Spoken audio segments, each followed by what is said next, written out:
بسم اللہ الرحمن الرحیم، السلام علیکم۔ سیاست ٹونائٹ کے آج کے پروگرام کے ساتھ میں ہوں شمائلہ چودھری۔ ہمارے آج کے ایجنڈا میں شامل ہے یوم شہدائے کشمیر، عزم، حوصلے اور بہادری کی عظیم داستان۔ پی ٹی آئی کو ایک بار پھر احتجاج کا بخار چڑھ گیا۔ پانی کا ضیاع کیسے روکا جائے، اس پر ماہرانہ رائے دیں گے رضوان رضی، امین حفیظ اور جواد فیضی صاحب۔ السلام علیکم جی آپ تینوں کو۔ وعلیکم السلام ورحمۃ اللہ وبرکاتہ۔ رضی دادا، بسم اللہ۔ ایک اذان مکمل کرنے میں 22 کشمیریوں نے اپنی جان کا نذرانہ پیش کیا۔ 22,000 جانیں بھی دینی پڑتی نا تو اذان مکمل کرنی تھی۔ ہاں، کشمیر کی ایک روایت ہے، اس کی وجہ یہ ہے کہ کشمیر تاریخی طور پر کبھی بھی بر صغیر پاک و ہند کا حصہ نہیں تھا۔ صحیح۔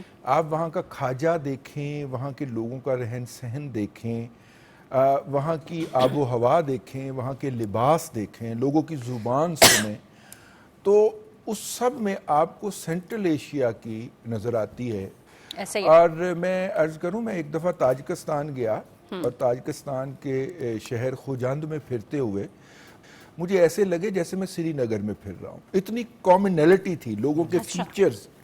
درمیان میں وخان کی ایک پٹی آ جاتی ہے، پرلی طرف تاجکستان ہے اور اس طرف کشمیر ہے۔ اگر ہم دیکھیں وخی جو ہیں، اگر ان کی عادات اور رہن سہن دیکھیں تو ہمارے آزاد کشمیر کے جو سدھن قبائل ہیں ان کے ساتھ بہت ملتی ہیں، کھانا پینا، زبان، رہنا سہنا۔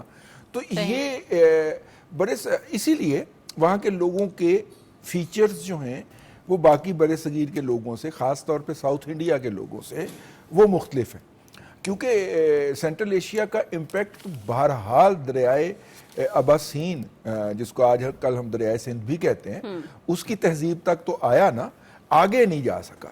تو پھر ایک فیچرز کے اندر بھی ڈیفرنس ہے۔ کشمیر جو ہے، جب یہاں پہ مغل حکمران تھے تو دہلی کے ہوں یا آگرہ کے ہوں یا لاہور کے ہوں، وہ گرمیوں کی چھٹیاں جو تھے وہ جا کے آزاد کشمیر میں گزارا کرتے تھے۔ مغلوں کو اپنے وطن کی آب و ہوا وہاں پہ محسوس ہوتی تھی۔ صحیح۔ اور اس کے بعد انگریز نے بھی یہ دستور برقرار رکھا، جب وہ دلی پہ قابض ہوئے اور بر صغیر کے اوپر اپنی حکمرانی قائم کی تو وہ بھی کشمیر جاتے تھے۔ کشمیر کا ایک ہسٹوریکل پرسپیکٹو بھی ہے۔ کشمیر کے اندر اسلام جو ہے وہ حضرت خالد بن ولید کے دور سے، اور ظاہر حضرت خالد بن ولید رضی اللہ تعالیٰ عنہ کا دور میرے آقا صلی اللہ علیہ وآلہ وسلم کا ہی دور سمجھا جائے، اسی دور میں ہی آ گیا تھا۔ تو کشمیر کے ہاں اسلام کی روایت بھی بہت پرانی ہے۔ صحیح۔ اور یہ ساری وہاں کی تہذیب، وہاں کا کلچر، وہاں کا رہن سہن، اور ظاہر ہے جو تہذیب جتنی پرانی ہوتی جاتی ہے اتنا وہ لوگوں کو اپنے اندر سمونے کا حوصلہ پیدا کرتی ہے۔ صحیح۔ یہ ہے کشمیر کا پورا تعارف۔ اب وہاں پہ جب اتنی دیر سے اسلام ایگزسٹ کرتا ہے تو وہ لوگوں کے چال ڈھال شعور کا حصہ بن چکا ہے، اور یہ بدھزم سے اسلام کی طرف ان کی میجورٹی جو ہے وہ کنورٹ ہوئی تھی۔ تو وہاں پہ جو ہے وہ یہ جو آپ نے یوم شہدائے کشمیر 1931 میں یہ ہوتا ہے واقعہ آج کے دن، تو آپ اس کی تاریخ کو یوں بھی یاد رکھیے گا کہ 22 کشمیریوں کا شہید ہونا ایک اذان مکمل، وہ والا تھوڑا ہاں میں وہی اس طرف آ گیا ہوں کہ وہ جو ایک اذان مکمل کرنے کے اندر اللہ اکبر سے لے کے اور لا الہ الا اللہ تک، آخری تک 22 لوگ، اور آپ اندازہ کریں کہ ہر ایک کو پتا تھا کہ اسے گولی لگنی ہے لیکن وہ کھڑا ہوتا رہا ہے۔ نہیں، ہمارے ناظرین کو تھوڑا سا یہ بیک گراؤنڈ بتا دیں کہ یہ اذان کہاں پہ ہوئی۔ میں آپ کو بتاتا ہوں، اس میں تھوڑی سی رضی دادا تھوڑی بات کرتے ہوئے، چونکہ وہ جب بھی ایسی بات ہوتی ہے وہ تھوڑے سے ہارٹ ٹچنگ ہوتی ہے، ایموشنل ہو جاتے ہیں، ایموشنل ہو رہے تھے، تو وہ ان سے بات نہیں ہو پا رہی۔ میں وہ بات رضی دادا اسی کی تفصیل بتا رہے تھے۔ وہ واقعہ کچھ اس طرح کا تھا کہ یہ عبد القدیر نامی ایک شخص تھا جس نے ڈوگرا مہاراجا کے خلاف آواز، ظلم و ستم کے خلاف آواز بلند کی، اور اس نے کہا کہ ڈوگرا کے خلاف تحریک چلائی جائے. اس کو گرفتار کر لیا گیا. سری نگر میں جو سینٹرل جیل تھی سری نگر کی, یہاں پر وہ قید تھا, اور اس کی وہاں پر مقدمے کی سماعت کے لیے جو کشمیری نوجوان تھے وہ وہاں پر موجود تھے, اور وہاں پر نماز ظہر کا وقت ہو گیا تو کشمیری نوجوانوں نے اپنے عبد القدیر نامی شخص جس کی مقدمے کی سماعت شروع ہو چکی تھی اندر, باہر نماز ظہر کا وقت ہوا تو انہوں نے اذان دینا شروع کی, اور وہ اذان جب ابھی اللہ اکبر کہا تو ڈوگرا مہاراجا کے جو آپ یہ سمجھے جو ظلم تشدد کرنے والے لوگ تھے, جو ان کے سپاہی تھے, انہوں نے اذان کا آغاز کرنے والے کشمیری نوجوان کو پہلے گولی مار دی. جب وہ شہید ہو گئے تو ابھی اذان کا ایک جو مصرع ہے, ایک فقرہ ہے, ابھی وہ ہوا, اس کے بعد دوسرا کشمیری یوں آیا. اس طرح تمام کشمیری, جس طرح رضی دادا بتا رہے تھے, اور وہ تمام کو پتا تھا کہ یہ وہ مقام ہے کہ ان کے سامنے سیدھی گولیاں چلانے والے ظلم کے بادشاہ مہاراجا وہ ڈوگرا جو تھا وہ سیدھی گولیاں مار رہے تھے, لیکن کشمیری نوجوانوں نے اپنے خون کا رنگ نچھاور کرتے ہوئے اذان مکمل کی, اور اس تمام اذان پڑھنے تک 22 کشمیری نوجوان شہید ہوئے, اور انہیں کشمیری جو سری نگر کا قبرستان ہے وہاں پر ان سب کو سپرد حق کیا گیا. اور آج جو لائن آف کنٹرول ہے اس کے دونوں طرف جتنے کشمیری ہیں اور دنیا بھر میں جتنے کشمیری ہیں, ان سب نے آج ان شہداء کی یاد میں ریلیاں بھی نکالی ہیں. 13 جولائی 1931 کے اس 22 کشمیری شہداء کے حوالے سے, اور انہوں نے ریلیاں نکالی, سیمینار کیے, اور کانفرنسز ہوئی ہیں پوری دنیا میں. اور آج جو مقبوضہ کشمیر میں جو اس حوالے سے یوم سیاہ منایا گیا, اور اس پہ وہ فلیگز لگائے گئے, جھنڈیاں جو بینرز لگائے گئے, میں سمجھا کہ اور انہی بینرز میں کشمیر کی آزادی کی بات کی گئی. ہم تو یہ کہانیاں سن کے, یہ کہانی سن کے بڑے ہوئے ہیں, تو میں نے کہا کہ شاید مطلب کہ میں ریفرنس دے کے آگے بڑھ جاؤں, کیونکہ لوگوں کو پتا ہوگا, لیکن مجھے بعد میں خیال آیا کہ آج کل تو سوشل میڈیا اور ٹک ٹاک کا دور آ چکا ہوا ہے, اور آج کل کے بچوں کو کہاں پتا ہوگی یہ کہانی دوبارہ سنانی پڑے گی. بس یہی ہوتا ہے کہ کہانی ہم جو ہے جواد فیضی صاحب پچھلی حکومت کی بات کریں تو وہ تو ایک طرح سے کشمیر کا سودا کر گئے تھے بھارت کو. یہ حکومت آئی, انہوں نے عالمی سطح پر آواز اٹھائی کشمیر کے لیے, اور ہمارے فیلڈ مارشل صاحب کی بات کریں, پرائم منسٹر صاحب کی بات کریں, تو دونوں نے پوری دنیا کو یہ بتایا کہ اگر دنیا میں امن چاہتے ہیں تو کشمیر کا مسئلہ حل کیے بغیر امن ممکن نہیں ہے. دیکھیے شمائلہ, میرے دونوں دوستوں نے بہت خوبصورت بات کی اور واقعہ بھی پورا سنایا. وہ شاعر کے الفاظ میں کہا گیا تھا کہ رہ گئی رسم ازاں روح بلالی نہ رہی, فلسفہ رہ گیا تلقین غزالی نہ رہی. لہٰذا میں اس شعر کا رد یہ 13 جولائی 1931 کے دن دیکھتا ہوں کہ جب 22 جوان اذان کو مکمل کرنے میں, اس کے حصے ادا کرنے میں, اس کے الفاظ و حروف کو مکمل کرنے میں اپنی جانیں دے دیتے ہیں, اور یوں ایک نئی تاریخ رقم کی گئی پوری دنیا کے اندر کہ اذان کو مکمل کرنے میں 22 جوان اپنی جان سے گئے, اور اللہ کی وحدانیت اور اس کی بڑائی اور اس کی بزرگی بیان کرنے میں, اور اس میں جناب محمد رسول اللہ صلی اللہ علیہ وسلم فدا ہو امی و ابی, میرے ماں باپ میرے بچے قربان ان کی شان پہ. لہٰذا اس میں وہ کلمات بھی ہیں, پوری اذان ہے. آپ نے چونکہ سوال ایسا کر دیا, میں یہاں ایک جملہ کہہ کے آگے بڑھتا ہوں آپ کے سوال کی طرف کہ دیکھیے یہ 1948 سے جب یہ مہاراجا ہری سنگھ کے دور میں ڈوگرا راج کے خلاف یہ تحریک چلتی ہے, اور ان شہداء کی یاد میں 1948 میں شیخ محمد عبداللہ اس کو سرکاری دن قرار دیتے ہیں, اور سرکاری سطح پہ مقبوضہ کشمیر کے اندر ان شہداء کی تعظیم اور انہیں سیلوٹ کیا جاتا ہے. وہاں کے جتنے دستے تھے وہ سلامی دیتے تھے. یہ 1948 میں شروع ہوا جو میں ریسرچ کر رہا تھا اور جو مجھے چند نکات اس میں سامنے نظر آئے. لیکن افسوس، اب میں آپ کے سوال کی طرف آتا ہوں، 1948 سے انہی 22 شہداء کی عظمت کو سلام کرنے کے لیے، سیلوٹ کرنے کے لیے، ان کی جو عظمت کا اعتراف کرنے کے لیے، اذان کی محبت کے اندر اظہار کرنے کے لیے، اللہ وحدہ لا شریک کے ساتھ وہ جو عبد کا اور معبود کا تعلق ہے اور جو خالق اور مخلوق کا تعلق ہے اس نبھانے میں یہ چھٹی رہی ہے وہاں پہ.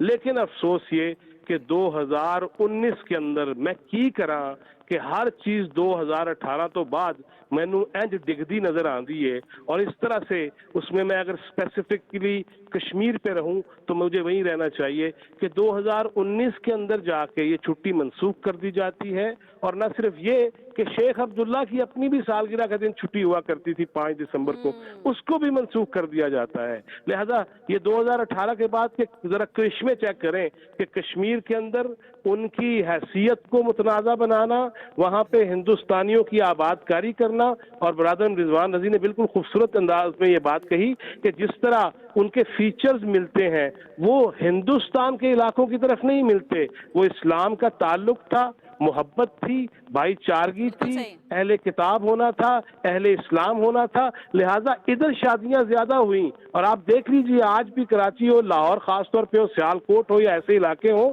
اس میں آپ کو وہ رسم و رواج نظر آئیں گے کیونکہ یہاں وہاں کی معززات بیٹیاں جو ہیں وہ دلہن بن کے آئیں، یہاں سے کچھ گئیں. لہٰذا یہ سارے معاملات ہیں. ہندوستان کے ساتھ ان کے تعلق اس طرح قریب نہیں تھے.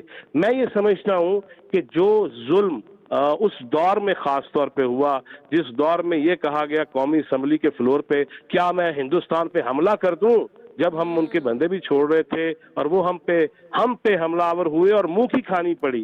لہذا اسی دن آپ دیکھ لیں 1 منٹ کی خاموشی کر لیں، اس میں بھی اگلے جمعے جو تھا وہ بالکل کونیاں مار کے بندے ہی تبدیل ہو جایا کرتے تھے. اور پھر اس پہ کیا کچھ تماشے ہم دیکھتے رہے. پھر اس کے بعد کہہ کے تو یہ گئے تھے اس وقت کے وزیر اعظم جب یو این جنرل اسمبلی سے خطاب سے پہلے، میں پہلے بھی کہہ چکا ہوں، آئی واز دیر ان مظفر آباد، جب وہ خطاب کر رہے تھے اور کہہ رہے تھے کہ میں یو این سے آ جاؤں، اکٹھے سری نگر چلیں گے.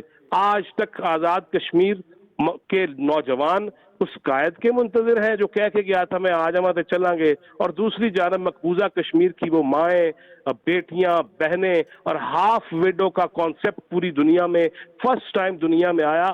آدھی بیوہ کا تصور جو مقبوضہ کشمیر ہے اس کے اندر یہ پتہ نہیں کہ کسی کا سہاگ چھن چکا ہے، شہید ہو چکا ہے، پابند سلاسل ہے اور لاپتہ ہے، وہ کیا ہے. لہذا ہاف ویڈو والی وہ مائیں، بہنیں، بیٹیاں منتظر تھیں ایک مہاتما کی کہ آئے گا اور ہمیں آزاد کروائے گا. لیکن اس نے کشمیر کے سودے کیے، اس نے قومی اسمبلی کے فلور پہ یہ کہا کہ میں حملہ کر دوں، اور اس کے بعد آج تک اس کی کوئی واضح پالیسی اس چیز پہ نہیں آئی بلکہ نقصان پہنچا.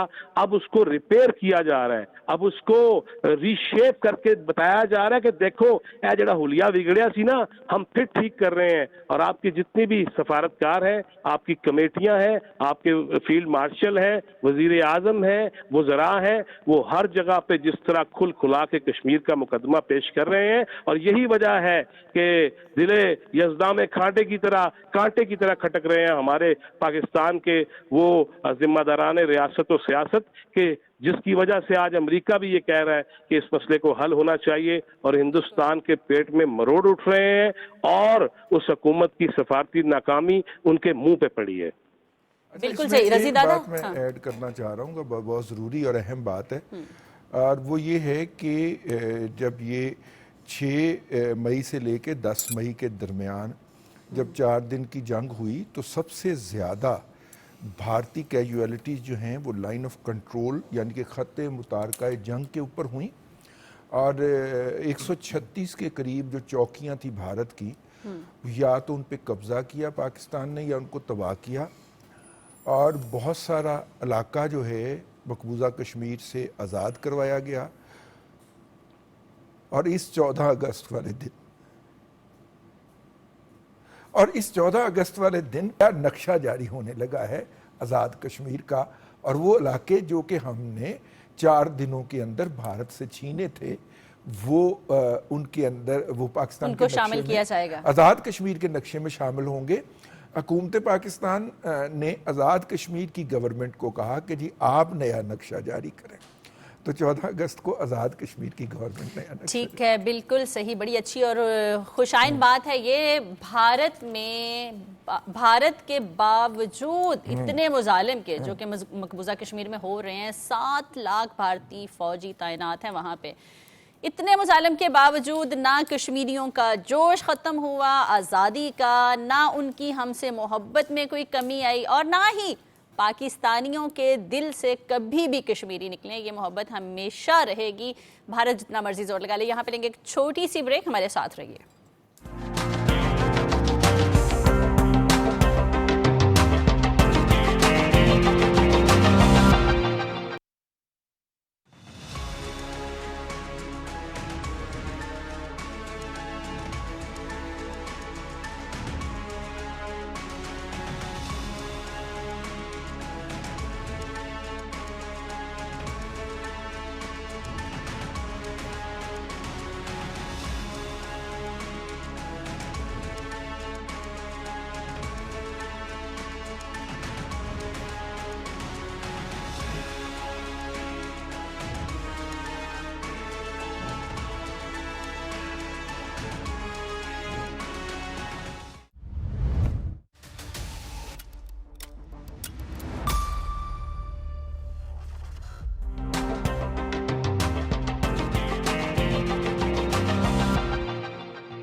ویلکم بیک پروگرام میں ایک بار پھر سے خوش آمدید۔ رضی دادا، بسم اللہ۔ ایک پارٹی امین صاحب کی favourite party P T I, ایک بار پھر سے ان کو احتجاج کا دورہ پڑا ہے۔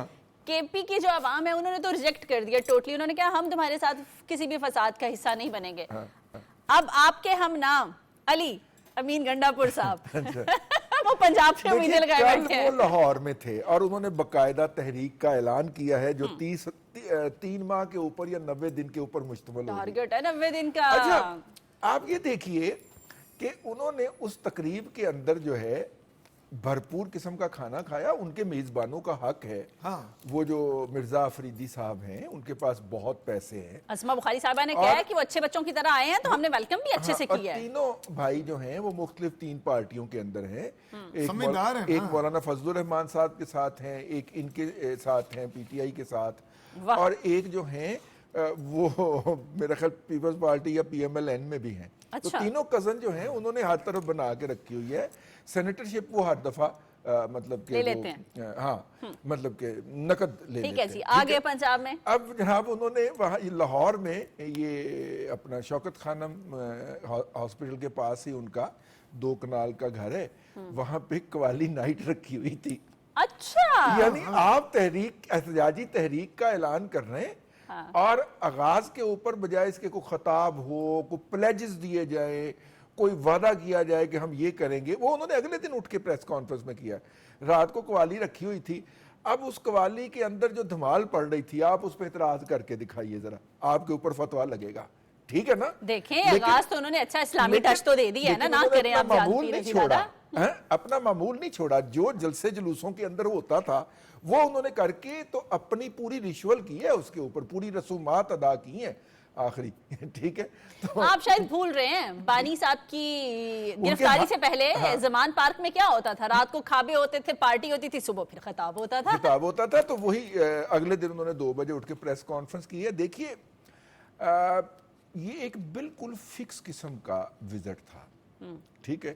میں آپ کو متعلقہ لوگوں سے پوچھ کے، اور میں جب آپ سے بات کر رہا ہوں تو ان کو اسکارٹ کرنے والی جو پنجاب پولیس کی ٹیم تھی اس کے اندر ہمارا ایک ناظر شامل تھا، یعنی ہیں تو وہ پولیس کے افسر ہی لیکن ہمارا پروگرام ریگولرلی دیکھتے ہیں، تو انہوں نے مجھے پوری تفصیلات بتائی ہیں کہ انڈرسٹینڈنگ یہ تھی کہ کسی بھی جگہ کے اوپر آپ نہ تو کسی کی طرف دیکھ کے ہاتھ ہلائیں گے اور نہ ہی اپنی گاڑی کا شیشہ نیچے کریں گے، وہ استقبال ہونا تو کجا، ٹھیک ہے۔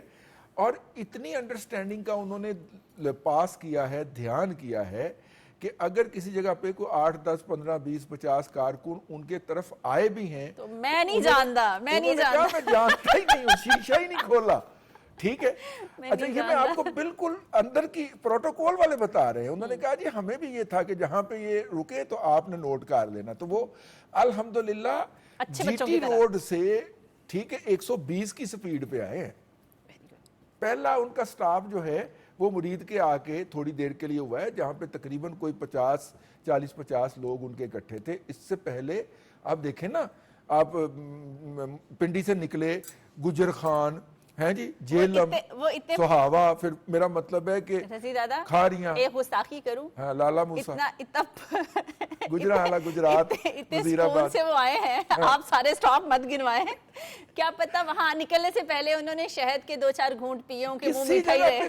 بھئی باہر کوئی بندہ آتا تو وہ بیچارے گستاخی کرنے کی جسارت کرتے نا, کوئی بندہ نہیں آیا. اچھا یہاں پہ آئے اور یہاں پہ آ کے وہ اپنے مرشد کے جو مرکز ہے ہاسپٹل اس کے قریب انہوں نے آستانے کے پاس ٹھہرے نہیں, اور ٹھہرنے کے بعد اچھے بچوں کی طرح وہ وہیں پہ مقیم رہے. اچھا ہمیں یہ بتایا گیا کہ وہ وہاں پہ پارلیمانی پارٹی کا اجلاس اٹینڈ کر کے آئے تھے. وہاں پہ بھی انہی صاحب کا جو کہ سینٹ کی ٹکٹ کے خریدار, سوری میرا مطلب ہے امیدوار ہیں, ٹھیک ہے, ایسے میرے منہ سے خریدار کا لفظ نکلنے لگا تھا, امیدوار ہیں, ٹھیک ہے, وہ صاحب جو ہیں انہی کے فارم ہاؤس کے اوپر انہوں نے رات کا بھی کھانا کھایا تھا.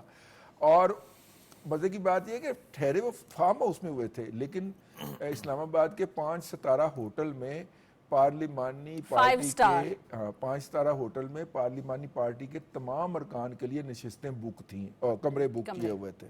ٹھیک ہے, تو ظاہر بھائی ٹکٹ سستا تو نہیں نا لابدہ, پیسے تو دیے ہوں گے نا. نہیں ہمیں کیا پتا, آپ ہمیں کیا پتا, ہوٹل کو پیسے دیے ہوں گے. میں ہوٹل کی بات کر رہی ہوں, روم بک تھے, رہے کلیئر کر دینا, ایسے ہی میرا مطلب ہے. دیکھیں آپ غلط سائڈ پہ لے جا رہے ہیں, میں وہ بات نہیں سن رہی. آپ کے جو میں دہلی ساری بات میں رضی دادا صاحب جتنی بات بتا رہے تھے میرے ہم نام کا کچھ ملا جلا کے میں نے کوئی انٹرپشن نہیں کی, بالکل احترام کیا ہے نام کا. آپ کے ہم نام صاحب نے بہت بڑی بڑک مار دی ہے. مولا جٹ والی ہمیشہ ہی مارتے ہیں لیکن وہ نقلی ہوتی ہیں. وہ کہتے ہیں جی 90 دن میں یہ وہ فلاں فلاں فلاں, لیکن اگر آپ نے بڑک ماری ہے 90 دن کی تو دیکھ آپ کہاں رہے ہیں, پھر اسٹیبلشمنٹ کی طرف دیکھ رہے ہیں. نہیں رضی دادا, جواد فیضی اس بات پر اتفاق کریں گے, مجھ سے کروا لیں. جواد فیضی تو اسلام آباد پڑھتے ہیں, میں پاس پڑھتی ہوں. مصوف کے بارے میں کہا جاتا ہے, کہا جاتا رہا ہے, اور کہہ رہے ہیں لوگ کہ مصوف ڈبل گیم کھیلتے ہیں. یہ میں نہیں کہہ رہا, مولانا فضل الرحمان بھی کہہ رہے ہیں, باقی بھی ان کے جو دوست احباب ہیں وہ بھی کہہ رہے ہیں. آج مجھے پتا چلا ڈبل گیم تو شاید وہ کھیل رہے ہیں. یہ مصوف جو ہے نا, یہ جو کہتے ہیں کہ میں بانی کو رہا کرا لوں گا, میری تحریک ہے شروع ہو چکی ہے, 90 دن تک چلے گی, 5 اگست کو بعد ابتدائی قوالی ہو گئی, عمل جاری کرے گا. یار وہ کیا جاری کریں گے؟ آج جب آپ وہاں سے چلے ہیں وفاقی دارالحکومت سے اور آپ لاہور آئے ہیں, جس طرح آپ آئے ہیں, جہاں جہاں آپ کا ٹھاٹھے مارتا ہوا عوامی سمندر نے آپ کا استقبال کیا ہے, دنیا نے دیکھ لیا ہے. شیشہ تک تو آپ اپنی گاڑی کا کھول نہیں سکے, کوئی بندے نے آپ کو پھول کیا, مطلب آپ کو مطلب کچھ بھی نہیں. چلے روڑا بھی نہیں ماریا, میں وہ بچپن میں یہ بھی ہم سنتے آ رہے ہیں نا کہ کرے تے چیری بیٹھی, چیری نو رورا ماریا, چیری پھر کر کے اڑی. ایتھے نہ کرا سی, نہ رورا سی, نہ چیری سی, نہ اڑی. البتہ 5 اگست کے بعد یہ ان کی چیری اڑ جائے گی. اچھا کیوں اڑے گی؟ دیکھیں, اور یہ دعویٰ کرتے ہیں کہ ہم عوام میں بہت مقبول ہیں, اور یہ سب سے بڑی پولیٹیکل پارٹی ہیں, سب سے زیادہ انہوں نے ووٹ لیے ہیں, یہ دعویٰ کرتے ہیں. لیکن جب بات آتی ہے پولیٹیکلی شمائلہ معاملات کو طے کرنے کی, تو جمہوریت میں پولیٹیکل سیٹ اپ میں پولیٹیکل لوگوں سے باتیں کی جاتی ہیں. یہ آج پھر کہہ رہے ہیں کہ ہم اداروں سے بات کریں گے. اور بھائی کون سے اداروں اور کون سے اسٹیبلشمنٹ سے, وہ تو آپ کو منہ نہیں لگاتے, وہ کہتے ہیں ہمارا تعلق نہیں ہے. بالکل صحیح. پولیٹیکل گورنمنٹ ہے, وہ کہتے ہیں کہ جب بات کرنی ہوتی ہے ہم اسٹیٹ سے بات کرتے ہیں, پرائم منسٹر سے بات کرتے ہیں, جو بھی ہوگا. جب وہ ہیں اور آپ پولیٹیکل ہیں تو پولیٹیکل لوگوں سے باتیں کریں. جب آپ پولیٹیکل لوگوں سے بات ہی نہیں کرنا چاہتے اور آپ کہتے ہیں, پھر وہ میں کہوں گا نا سس نو دا رشتہ, پھر میری گل دور چلی جاندی. بات یہ ہے اگر آپ پولیٹیکلی ہیں اور آپ چاہتے ہیں کہ جمہوریت پروان چرے تو آپ سیاسی لوگوں کے ساتھ بیٹھیں. اور اگر یہ دیکھیں کیا کہتے ہیں کہ ہم اداروں کے ساتھ بیٹھیں گے کیونکہ وہ بھاگتے آ رہے ہیں, اگر وہ دائیں بائیں بٹھا لیں سیاستدانوں کو تو ہمیں کوئی اعتراض نہیں ہے. یار کیا مطلب یہ ہے کہ آپ سیاسی لوگ نہیں ہیں, کہ آپ سیاسی لوگوں سے بات کرنا نہیں چاہتے. آپ دیکھیں جمہوریت میں پورے سے برا وقت بھی آئے تو آپ مطلب آصف علی زرداری صاحب کو دیکھ لیں, نواز شریف صاحب کو دیکھ لیں, مولانا فضل الرحمان کو دیکھ لیں, اے این پی کو دیکھ لیں, سب لوگ ڈائیلاگ کرتے ہیں. جب آپ ڈائیلاگ ہی نہیں کریں گے, آج تو انہوں نے مولانا فضل الرحمان صاحب کو بھی کہہ دیا, مطلب علی امین گنڈا پور کا یہ انداز دیکھیں, مولانا فضل الرحمان جن کو ساتھ ملا کے سیاست کی, ان کے بارے میں بھی کہہ دیا کہ یہ فارم 47 کی ہیں, اور کہتے ہیں کہ میرا چھوٹا بھائی ان کے مقابلے میں الیکشن لڑنے کو تیار ہے. وہ چیلنج دے دیا مولانا فضل الرحمان کو کہ جناب یہ دعوے سے کہتا ہوں کہ فضل الرحمان صاحب ہار جائیں گے, اور اگر وہ ہار گئے تو وہ مسجد میں بیٹھ جائیں, اور اگر میں ہار گیا تو سیاست چھوڑ دوں گا. یار کہاں سیاست. لیکن دو میں فیض صاحب کو سوال کر لوں آپ کی جانب. فیض صاحب دو جرنلسٹاں نوں ہتھی بکی پہ گیا جی, مطلب ان کے گریبان پکڑ لیے موصوف نے, جنہوں نے یہ سوال کیا تھا کہ آپ پی ٹی آئی کے کارکنوں کو پھر بھی چھوڑ کے تو نہیں بھاگ جائیں گے جیسے آپ پہلے بھاگ جاتے ہیں. تو اس کے علاوہ انہوں نے چیف آرگنائزر ہیں جو پنجاب میں پارٹی کی عالیہ حمزہ ملک اور دیگر جو کانا کی پہاڑیاں ہیں, ان کو نہیں طلب کیا انہوں نے اپنے اس جلسے کے اندر, یا آنے کی اجازت نہیں دی. جہاں پہ رات کو وہ قوالی نائٹ ہوئی ہے وہاں پہ بھی ان کو نہیں گھسنے دیا. تو کیا مطلب ہے اس کا؟ یہ بات تو ٹھیک ہے, لیکن فیضی صاحب میرا بھی سوال ساتھ ہی لے لیں کہ ایک وزیر اعلیٰ ہے ایک صوبے کے, ٹھیک ہے, کیا ان کی زبان یہ ہونی چاہیے جو ان کی زبان جو استعمال کر رہے ہیں؟ اور سیکنڈلی کس کے بارے میں زبان استعمال کی ہے؟ ابھی جیسے امین صاحب نے کہا کہ مولانا فضل الرحمان کے لیے, جو کہ ایک مذہبی جماعت کے سربراہ ہیں. دیکھیں میں یہاں سے شروع کرتا ہوں. ابھی چریا اور گرا اور ساری باتیں آپ کر رہے تھے, تو مجھے ان لیڈروں کو دیکھ کے جو آئے ہیں لاہور میں, اور وہ آئے بھی اور چلے گئے بھی, اور پتہ ہی نہیں کی ہوا ہے.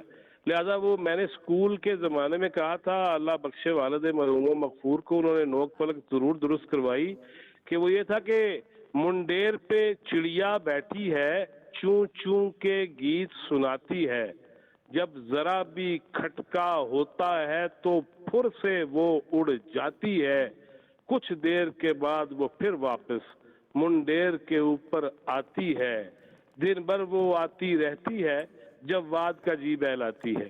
یہ جو جی بہلانے کے لیے چیزیں ہیں نا, یہ جو جی بہلانے کی چیزیں ہیں وہ اس طرح سے ہیں. دیکھیے آپ نے ابھی جس طرح سوال جوڑا ماشاءاللہ امین حفیظ صاحب کے سوال کے اور گفتگو کے ساتھ, اور میں امین حفیظ صاحب کی طرف بعد میں آتا ہوں, وہ یہ ہے کہ او بھائی تم لاہور میں پھر رہے ہو, یہاں پہ گفتگو کر رہے ہو, بے ربط گفتگو ہے, انداز سمجھ نہیں آ رہا, کلیئرٹی ہوتی نہیں ہے, پھر جو سوال کر لے اس کو برداشت نہیں کرتے ہو, اور پائنج نہ کرو. پیچھے سے مولانا فضل الرحمان پشاور میں جرگے کی سربراہی کر رہا ہے, اتنے تو کم بدل گیا ہے. اور یہ جو پنجاب میں آ کے ہمیں یا کسی کو یا ایسے انداز میں گفتگو کر رہے ہیں, میڈیا سے لڑے, ان کی بھیڑ میرو ہو یا جو مرضی ہو مڈویر ہو, تو لہذا وہ پیچھے دیکھو کہ ایک طرف جماعت اسلامی, پیپلز پارٹی, اے این پی اور جے یو آئی ایک شہر میں دھرنا کر کے بیٹھی ہے امن کے لیے, دوسری طرف فضل الرحمان باقاعدہ طور پہ اپنا جو صوفہ مبارک ہے اس کو وسیع کر کے بیٹھے ہوئے ہیں, جرگے سے خطاب کر رہے ہیں. کہانیاں بدل گئی ہیں. سوات کے دریا والا پانی مجھے لگتا ہے کہ علی امین گنڈا پور صاحب کی جو نشست ہے نا, جو کرسی ہے اور جو تخت ہے, اس کے نیچے سے گزر رہا ہے, اور ان کو یہی اس وقت پریشانی لاحق ہے کہ ہو کی رہا ہے.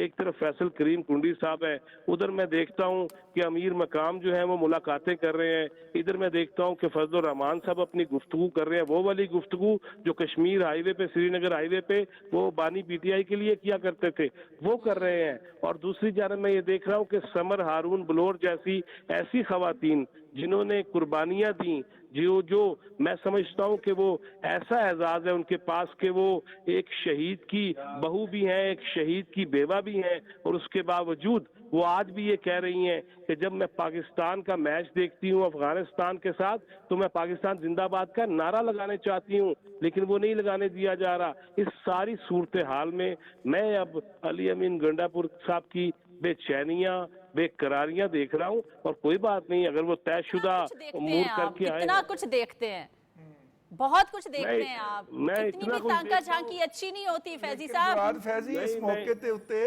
جواد فیضی اس عالیہ موقع حمزہ کے صاحبہ اوپر والی نا، بات رہ گئی میری۔ ہاں وہ میں نے کہا میں اس میں تھوڑا سا رضی صاحب آج میں بھی موقع کا فائدہ اٹھانا چاہتا ہوں، تو بھی چپ کرانا چاہ رہے ہیں، ایک منٹ آستے وہ یہ چاہتا ہوں کہ جب قوالی یہ چل رہی ہوگی کہ میری توبہ، اور پھر توبہ توبہ میری توبہ توبہ، اس میں خواتین کا بنتا بھی نہیں تھا، کیونکہ وہ توبہ کر رہے تھے۔ کرن دیو یار قوالی یہ نہ تاڑا کی لے رہے قوالی کی بات کر رہے ہیں، دیکھیں یہاں پہ صاف پتہ چلتا ہے کہ میں دو دھڑے بن چکے ہیں، مطلب امیروں کی پی ٹی آئی اور ہے جو قوالیاں سنتی ہے، غریب بیچاروں کی پی ٹی آئی اور ہے۔ یہاں پہ ایک چھوٹی سی بریک لیتے ہیں، واپس آتے ہیں اور دوبارہ پھر اپنے پروگرام کا سلسلہ شروع کرتے ہیں۔ Stay with us.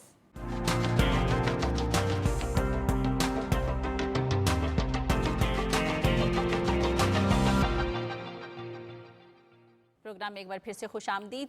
رضی دادا بہت شوق ہے آپ کو بولنے کا نا، کہہ رہے تھے چری اڑانی ہے، میں نے بھی جان چھوڑ دیں چری کی، بارشوں پہ آ جائیں۔ دیکھیے ملک میں ہر طرف بارش، پانی ہی پانی، پھر کہا جا رہا ہے کہ پانی نہیں ہے، پانی کی کمی ہے، پانی کہاں جا رہا ہے؟ شمالی قطب کے بعد پاکستان گلیشیئرز رکھنے والا دوسرا بڑا ملک ہے، یعنی پاکستان کے شمالی قطب جو ہے نا وہاں پہ دنیا کے سب سے بڑے گلیشیئرز ہیں، اور اس کے بعد پھر پاکستان میں، اور یہ گلیشیئر تیزی سے پگھل رہے ہیں، ہمیں اس بات کا احساس ہی نہیں ہے۔ اس وقت جب ہم بات کر رہے ہیں پاکستان کے جتنے دریا ہیں جن کے اندر پانی پورا سال نہیں آتا، ان کے اندر پانی آیا ہوا ہے۔ ستلج میں پانی آیا ہوا ہے، ٹھیک ہے، راوی کے اندر بھی پانی آیا ہوا ہے، چناب کے اندر بھی پانی آیا ہوا ہے، جہلم کے اندر بھی پانی آیا ہوا ہے، اباسین میں بھی پانی آیا ہوا ہے، اور اس میں گرنے والے دریائے کابل میں بھی پانی آیا ہوا ہے، اور یہ سارے کا سارا پانی اگلے 15 سے 20 دنوں میں بہتا ہوا جا کے سمندر میں گر جائے گا، اور ہر ساتھ 20 ملین ایکڑ فٹ پانی جو ہے ان راستوں سے جا کے سمندر میں گرتا ہے۔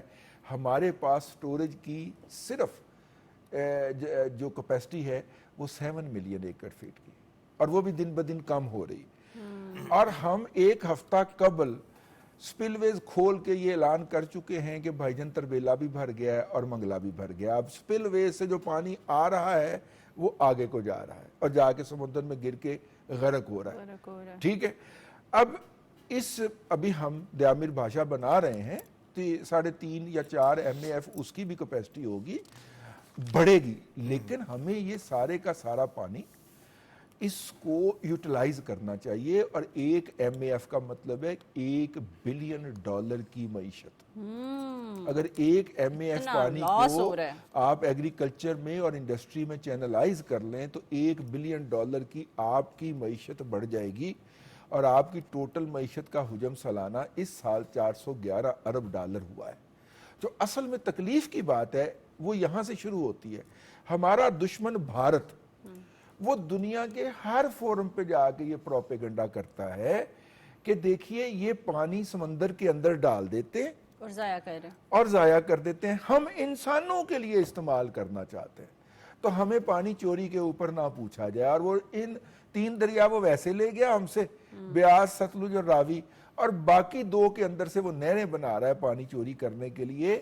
تو وہ بھارتی جو ایجنٹ ہوتے ہیں، جو بھارت کے پیڈ ایجنٹ ہیں، وہ این جنگ کے موقع کے اوپر ملک کو 2 حصوں میں تقسیم کر کے بیٹھ جاتے ہیں کہ ہم پانی کے نام پہ احتجاج کرتے ہیں اور ہم نہریں نہیں بننے دیں گے، حالانکہ اس پانی نے چینلائز ہونا تھا جو اب سمندر میں ضائع ہوئے گا۔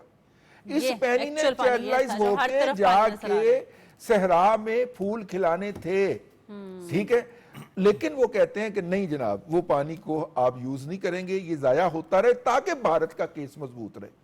میرا رونا یہ ہے کہ ٹھیک ہے آپ کی بات مان لیتے ہیں یہ پانی سمندر میں پھینک دیتے ہیں, لیکن بھارت جا کے ہمارے خلاف ہر فورم کے اوپر یہی آرگومنٹ لے کے چلتا ہے. تو آپ کس کے ساتھ کھڑے ہوئے ہیں؟ جس طرح جنگ کے دوران جو ہے پی ٹی آئی جو تھی وہ بھارتی بیانیے کے ساتھ کھڑی ہوئی, سارا ہماری پاک فوج جو تھی وہ فتوحات پہ فتوحات حاصل کر رہی تھی, وہ فتوحات جو دنیا نے تسلیم کی, 4 رافیل گرائے, ٹھیک ہے, اور مجموعی طور پہ 6 جہاز, 7واں بھی تھا, اچھا 7واں بھی 7 ہو گئے, یہ انشاءاللہ بڑھتے جائیں گے, یہ بڑھتے جائیں گے. ہم نے تو درجنوں گرائے, لیکن میں نے ایک نوجوان سے پوچھا, اہم ذمہ داری پہ تھا, میں نے کہا آپ پورے نام کیوں نہیں لیتے؟ کہتے انہیں 6 پہ دندل پڑی ہوئی ہے, اگر ہم نے پورے بتا دیے. نہیں یہ بھی میں آپ کو رضی ایک بات بتا دوں, یہ ان کا بھی قومی دن آ رہا ہے جس میں اعزازات تقسیم کیے جاتے ہیں بہت جلد. یہ ہم آپ کو بریکنگ نیوز دے رہے ہیں.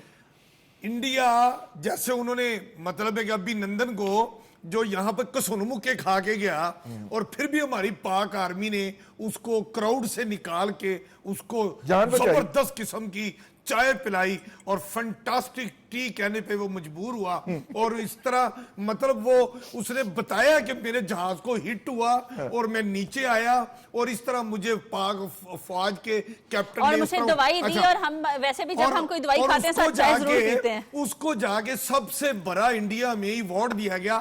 اب بھی یہ جو پاک بھارت جنگ ہوئی ہے جس میں جارحیت انڈیا نے کی ہے, آنے والے وقت میں بھارت جب اپنے فوجیوں کو سینے پہ تمغے سجائے گا, بس ان کے پاس اب اور کچھ رہا نہیں ہے نا, تو اب اس طرف کے جو یہاں سے جوتے کھائے گا, مار کھائے گا, جس کی چترول ہوگی اس کو وہ کہیں گے ویری گڈ فینٹا, ہم تمہیں انعام دیں گے نا. اور جس کی وہ مانتے نہیں ہے کہ اس کو اچھی مار کھانے میں پرائز دیا جا رہا ہے, وہ نقصان بھی ابھی جب ان کی تقسیم انعامات کی بس اس پہ ان کو سب سے زیادہ بڑا انعام دیا جائے گا. جب زیادہ جوتے پڑیں گے نا جس کو, اس کو زیادہ بڑا انعام دیا جائے گا. مجھے یہ بتائیں کہ یہ جو پانی پہ ہم رہیں تو زیادہ بہتر ہے, پانی ہمارا مین فوکس تھا. لے لے جب تھوڑے جوتے پڑتے ہیں, جب تھوڑا پانی تو چھوٹا انعام ملتا ہے, جب زیادہ جوتے پڑتے ہیں تو بڑا انعام ملتا ہے. فیضی صاحب, پانی بہت ضائع ہو رہا ہے پاکستان کا, ہے نا, اور اس کے ضیاع کو جو گھروں میں عام لوگ اس کو یوز کر رہے ہیں اس کو کیسے کنٹرول کیا جائے؟ دیکھیے پانی زندگی ہے, اور اس پہ کچھ عرصہ پہلے سمپوزیم ہوئے, پوری دنیا میں یہ باتیں بتا دی گئیں. اب ہر دفعہ ہم یہ بات ضرور کرتے ہیں اور ہمیں کرتے رہنا چاہیے کہ یہ ریزروائر جو ہیں اور ان کو مجتمع کرنا, جمع رکھنا, یہ ہمیں ان چیزوں کی ضرورت ہے. میں افسوس کے ساتھ یہ کہوں گا کہ میں ماضی میں اگر چلا جاؤں, اور میرے دونوں بھائی خاص طور پہ جب الیکشن کے دور ہوتے تھے تو ہر جماعت کے مینیفیسٹوز منشور آیا کرتے تھے, اس میں ڈیمز کی بات تو ہم لیٹ 80s جب ضیاء الحق کے ماشاء اللہ کے بعد کی باتیں کر رہا ہوں, میں پچھلی چلے باتیں نہیں کرتا, پہلے بھی ایسے ہوتے ہوں گے. لہٰذا وہ اس میں ڈیمز کی بات کرنا, یہ بنائے جائیں گے, یہ کیا جائے گا, وہ انتخابی وعدے ہوتے تھے. اس کو جب پورا کرنے کی کوشش کی گئی تو تحریک چلائی گئی اور ہمسایہ ملک سے ہی چلوائی گئی. میں اب صوبوں کا نام نہیں لیتا, میں اب شخصیات کا نام نہیں لینا چاہ رہا, لیکن یہ سازشیں ہوتی رہیں کہ آپ منشور اٹھا کے آج بھی دیکھ لیجئے کہ جب کالا باغ ڈیم کی باتیں ہوتی رہیں, دیگر ڈیمز کی باتیں ہوتی رہیں, تو کون اٹھ کے آیا اور کس کے کہنے پہ آیا اور کس معاملے کی وجہ سے آیا اور متنازع بنایا گیا. میں تو یہ کہوں گا کہ شمس الملک صاحب جیسا ایک ایسا انجینئر جو چیئرمین وابڈا رہ چکا ہو, اور امین حفیظ اور میں, ہم میرے بھائی ہیں یہ بڑے, لہٰذا ہم بیٹ رپورٹنگ کرتے رہے ہیں کہ تب بھی ان کا یہ کہنا ہوتا تھا, حالانکہ ان کا تعلق بھی پنجاب سے بہرحال نہیں تھا. لہٰذا یہ وہ چیزیں ہیں جس کو اب سمجھ جانا چاہیے, جس کو سلجھا لینا چاہیے, جس کو ہمیں آگے لے کے بڑھنا چاہیے. اور مجھے اچھی طرح یاد ہے, میں نے پہلے بھی ایک دفعہ آپ کو واقعہ بتایا کہ دیامیر بادشاہ ڈیم ہو, داسو ڈیم ہو, نیلم جیلم کا معاملہ ہو, میں ہر جگہ پہ خود پروگرام کر کے آتا رہا, اور میں نے یہ بتانے کی کوشش کی کہ ان کو متنازع نہ بنائیے, اور علاقے کے اندر چھوٹے لیول پہ. اب دیکھیے یہ بھی ایک رضی صاحب اور امین حفیظ صاحب ذرا ملاحظہ کیجیے گا کہ یہ کیا سازشیں ہوتی ہیں. کیا آپ انٹرنیشنل لیول پہ یا قومی لیول پہ تو نہیں کر پا رہے, لیکن آپ اس چھوٹے سے علاقے جہاں وہ ڈیم بننا ہے، وہ چلاس ہو یا دیگر علاقے ہوں، میں کھل کے بات کر دیتا ہوں، وہاں پہ آپ پینیٹریٹ کرتے ہیں، وہاں پہ آپ ڈفرنٹ زاویاز دے دیتے ہیں، وہاں پہ آپ چند ایجنٹ چھوڑ دیتے ہیں جو اہل علاقہ کو، اہل شہر کو وہ مجبور کرتے ہیں، وہ اکساتے ہیں، اور وہاں پہ احتجاج ہوتا ہے، اور وہ چھوٹی سی خبر ایک پہلے آتی ہے، اس کے بعد انٹرنیشنل میڈیا اس کو جو ہے وہ لینے لگ جاتا ہے۔ لہٰذا یہ وہ سازشیں تھیں، یہ وہ سازشیں اب بھی ہیں، ہمیں ان کو ٹیکل کرنا ہے۔ جہاں تک رہے گی از خود ہمیں، مجھے، آپ کو اور ہمارے دیکھنے اور سننے والے کو یہ ضرور چاہیے کہ دیکھیے پانی اتنا استعمال کیجئے جتنا کرنا چاہیے، بلکہ کم کر لیجئے۔ اپنے بچوں کو بتائیے شاور چل رہا ہے پاویں تسی باہر گانے گا رہے ہو کہ بات بالکل ٹھیک کہہ رہے ہیں آپ، میرا کیا، ہاں چھوٹی سی بات بالکل میں کروں اس میں، ابھی پچھلے دنوں اسلام آباد میں چاروں وزرائے اعلیٰ، چیف سیکرٹری، تمام ذمہ داران بیٹھے ہیں، اس میں پنجاب اور سندھ میں 2 بڑے ریزروائر بنانے کا اصولی فیصلہ ہو چکا ہے، فنڈز بھی اس کے لیے مختص کیے جا رہے ہیں، یہ نیشنل لیول پہ ہیں۔ ہم بات کر رہے ہیں کہ جیسے زیر زمین پانی کی سطح دن بدن کم ہوتی جا رہی ہے، اس حوالے سے ہم کو انڈیویجولی، ایک تو ریاست اپنے طور پہ اپنا فرض پورا کر رہی ہے، ہمیں عام شہریوں کو کیا چاہیے، جیسے برساتی پانی آتا ہے ہماری چھتوں کے اوپر اور وہ جا کے سیوریج کے ذریعے ضائع ہو جاتا ہے، تو ہمیں بھی اپنے گھروں کے اندر، تعلیمی اداروں کے اندر، بڑی بڑی یونیورسٹیوں میں، بڑے بڑے جو کارخانے ہیں ان کی چھتوں سے جو برساتی پانی آتا ہے، ایک ہم اپنی اسی ایریا میں وہ انڈر گراؤنڈ ایک چھوٹا سا انڈر واٹر ٹینک بنا لیں یا اس کو سٹور کر لیں، اور پھر اسی پانی کو آپ پودوں کو دینے کے لیے استعمال کر لیں، گاڑیاں دھونے کے لیے استعمال کر لیں۔ جس طرح واسا لاہور نے اس وقت اندرون جو لاہور کے مختلف علاقوں میں انڈر گراؤنڈ واٹر ٹینک بنانے شروع کر دیے ہیں، اور اس وقت تقریباً 6 انڈر گراؤنڈ واٹر ٹینک بن چکے ہیں، مزید 25 زیر تعمیر ہیں۔ یہ تمام برساتی پانی کو سٹوریج کریں گے، یہ سمجھے منی ڈیمز ہوں گے، ان میں پانی اکٹھا ہو رہا ہے، جو نئے بنائے جا رہے ہیں انڈر گراؤنڈ واٹر ٹینک بہت بڑے بڑے ہر علاقے کے پارک میں، یہ بعد میں پانی جو ہے وہ اسی پارکوں پر استعمال ہوگا، اور زیر زمین جو اس وقت 3 فٹ ہر سال پانی نیچے چلا جاتا تھا، 3 فٹ پانی جو ہے وہ ہر سال کم ہو رہا ہے، پانی کا لیول کم ہو رہا ہے۔ جی اب جب بھی ہم پاکستان کے اندر نئے واٹر ریزرور بنانے کی بات کرتے ہیں، جی ایک ایسی نسل ہے جو کہتی پانی کہاں ہے، پانی کہاں ہے، پانی تو ہے ہی نہیں، اور ہر محب وطن پاکستانی کا فرض ہے ان کو گردن سے پکڑیں، یہاں سے پکڑ کے اور دریا کے کنارے لے کے جائیں کہ یہ ہے پانی جو ضائع ہو رہا ہے اور ہم نے سٹور کرنا ہے۔ یہ جن کو پانی کے نام کے اوپر، ڈیم کے نام کے اوپر آگ لگ جاتی ہے، پاکستان کے اندر ایک ایسی پولیٹیکل پارٹی موجود ہے کہ جس کو نئے ڈیم کے اوپر آگ لگ جاتی ہے، اس کا 22 سال کے لیڈر سے لے کے 72 سال کے لیڈر تک سارے دبوں پہ کھڑے ہو جاتے ہیں۔ لہٰذا ان کو آج کے دن کو ہر محب وطن پاکستانی ان کو پکڑے اور پکڑ کے لے جا کے دریا کے اوپر دکھائے کہ وہ جو کہتے ہیں بالکل ہر محب وطن کی یہ بھی ذمہ داری ہے کہ انڈیویجول جو ہے وہ پانی کے استعمال میں ضائع نہ کرے، اس پہ جو ہے اس پہ کنٹرول رکھے۔ ہمارا مذہب بھی ہمیں یہی سکھاتا ہے کہ اگر آپ نہر کے کنارے بیٹھ کے بھی وضو کر رہے ہیں نا، نہر چل رہی ہے، تو بھی پانی کے استعمال میں احتیاط کریں۔ ہمارے پروگرام کا وقت ختم ہوا، ہمیں اجازت دیجیے، اللہ حافظ، پاکستان ہمیشہ زندہ باد۔